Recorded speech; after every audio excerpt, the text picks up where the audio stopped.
जब गेहूं की फसल 20 दिन से 40 दिन के बीच में होती है तो इस अवस्था में गेहूं की देखभाल कैसे करें, किन किन खादों का इस्तेमाल करें, कल्ले बढ़ाने का कौन सा तरीका हम अपनाएं, यही जानकारी आज की वीडियो में हम आपको देने वाले हैं। पूरा वीडियो किसान साथियों आप ज़रूर देखिएगा और कुछ भी आपके मन में सवाल है या सुझाव है तो आप कमेंट करिएगा।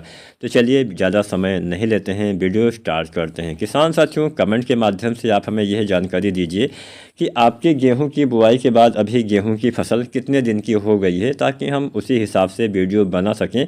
हमने एक अनुमान के हिसाब से बता दिया कि हाँ, ज़्यादातर किसान साथियों की बुआई हो चुकी है और 20 दिन से लेकर 40 दिन के बीच में उनकी गेहूं की फसल अब होने वाली होगी। तो चलिए बात करते हैं 20-25 दिन पे क्या करें। ऐसे ऐसे हम पूरा क्रम वाइज आपको बताएंगे। 20-25 दिन पे पहला पानी लगाया जाता है, आपको पता ही होगा। पहला पानी गेहूं में जड़ अवस्था में लगाते हैं। 20-25 दिन की अवस्था को जड़ विकास वाली अवस्था बोलते हैं। इस समय जड़ों का फैलाव होता है, तो पहला पानी इसी अवस्था में हमें हल्का हल्का लगाना होता है। पहला पानी कभी भी ज़्यादा मत लगाइएगा, नहीं तो नुकसान होगा। फसल पीली हो जाएगी, क्योंकि सर्दियों का टाइम अब स्टार्ट हो गया है और कई कई जगह पे बहुत ज़्यादा सर्दी भी हो रही है। तो ज़्यादा पानी भरने से उतना ज़्यादा अभी वाष्पीकरण नहीं होता है, जल्दी पानी नहीं सूखता है। खासकर जो भारी मिट्टी होती है वहाँ पे और ज़्यादा दिक्कत हो जाएगी। हल्की मिट्टी में तो चलिए थोड़ा बहुत पानी भर भी गया तो 1-2 दिन में सूख जाएगा, लेकिन भारी मिट्टी में कई दिन तक नहीं सूखेगा। जिससे क्या होगा, कोई ये धान की फसल तो है नहीं कि हाँ पानी बर्दाश्त कर लेगी।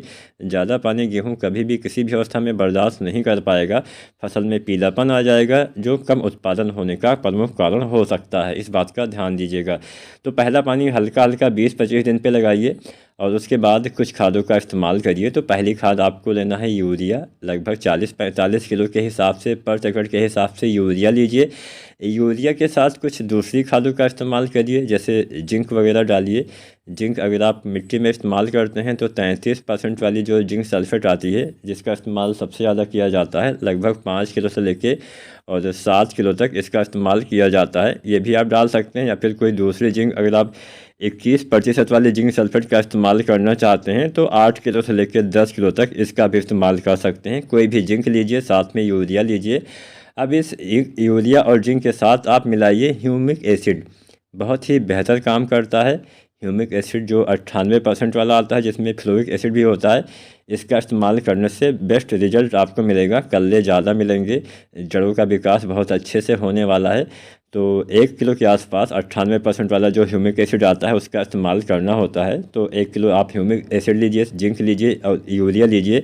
इन तीनों खादों को आप एक साथ मिला के इस्तेमाल कर सकते हैं। इसके इस्तेमाल से बेहतर कल्ले का फुटाव होगा, बेहतर जड़ों का विकास होगा। जड़ें जितनी ज़्यादा आएंगी, पौधे उतना ज़्यादा भोजन का निर्माण कर पाएंगे। तो ये फार्मूला पहले पानी के बाद आपको इस्तेमाल करना चाहिए। इसके साथ साथ कुछ NPK खादों का भी आप चाहें तो प्रयोग कर सकते हैं। वो भी आप 30-35 दिन पे डालना होता है। लगभग आप NPK 19-19-19 अगर आप डालने वाले हैं तो 1 किलो मात्रा या 1.5 किलो मात्रा पर एकड़ के हिसाब से पर्याप्त रहेगी। यह NPK भी कमज़ोर फसल में डालने से अच्छा लाभ मिलेगा। फसल अगर आपको अच्छी दिख रही है तो फिर ज़्यादा आपको पैसा इधर उधर नहीं लगाना है। थोड़ा कमज़ोरी दिखे फसल में तो ही ये NPK डालने से बढ़िया लाभ मिलेगा। 1 किलो से 1.5 किलो मात्रा पर एकड़ के हिसाब से इस NPK की भी पर्याप्त रहने वाली है। ये NPK 30-35 दिन के आसपास आपको, जब आप यूरिया, जिंक और ह्यूमिक एसिड डालेंगे तो उसके 4-5 दिन बाद आप लगातार किसी खाद का इस्तेमाल मत करिए। 4-5 दिन या 1 सप्ताह का अंतर आपको देना चाहिए, जिससे बेहतर उसका लाभ आपके पौधे उठा पाएँ। लगातार खाद डालने से पौधे तनाव में चले जाते हैं। तो ये तो हो गया कि हाँ, आपको NPK 19-19-19 डालना है। अब बात करते हैं दूसरा पानी। दूसरा पानी जब आप लगाइएगा तो दूसरा पानी लगाने के बाद आपको फिर से अंतिम यूरिया देना होता है। यूरिया, अंतिम यूरिया कितना देना है, वही 40-45 किलो अंतिम यूरिया के रूप में आपको अंतिम दानेदार खाद देना होता है। इसके बाद कोई भी चीज़ हमें मिट्टी में इस्तेमाल नहीं करना है।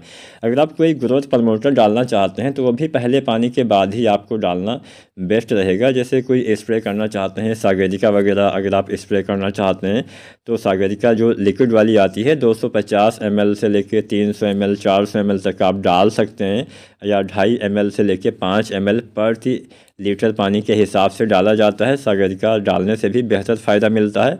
लेकिन अगर आपने ह्यूमिक एसिड डाला हुआ है तो फिर ज़्यादा आपको इधर उधर नहीं जाना है, तब डालने की आवश्यकता नहीं है। अगर नहीं डाला है तो आप सागरिका लिक्विड भी स्प्रे कर सकते हैं, इससे भी बेहतर फ़ायदा मिलेगा। वीडियो जानकारी पसंद आई हो तो लाइक शेयर करिएगा। चैनल को सब्सक्राइब नहीं किया है तो फार्मिंग विद SRG चैनल को सब्सक्राइब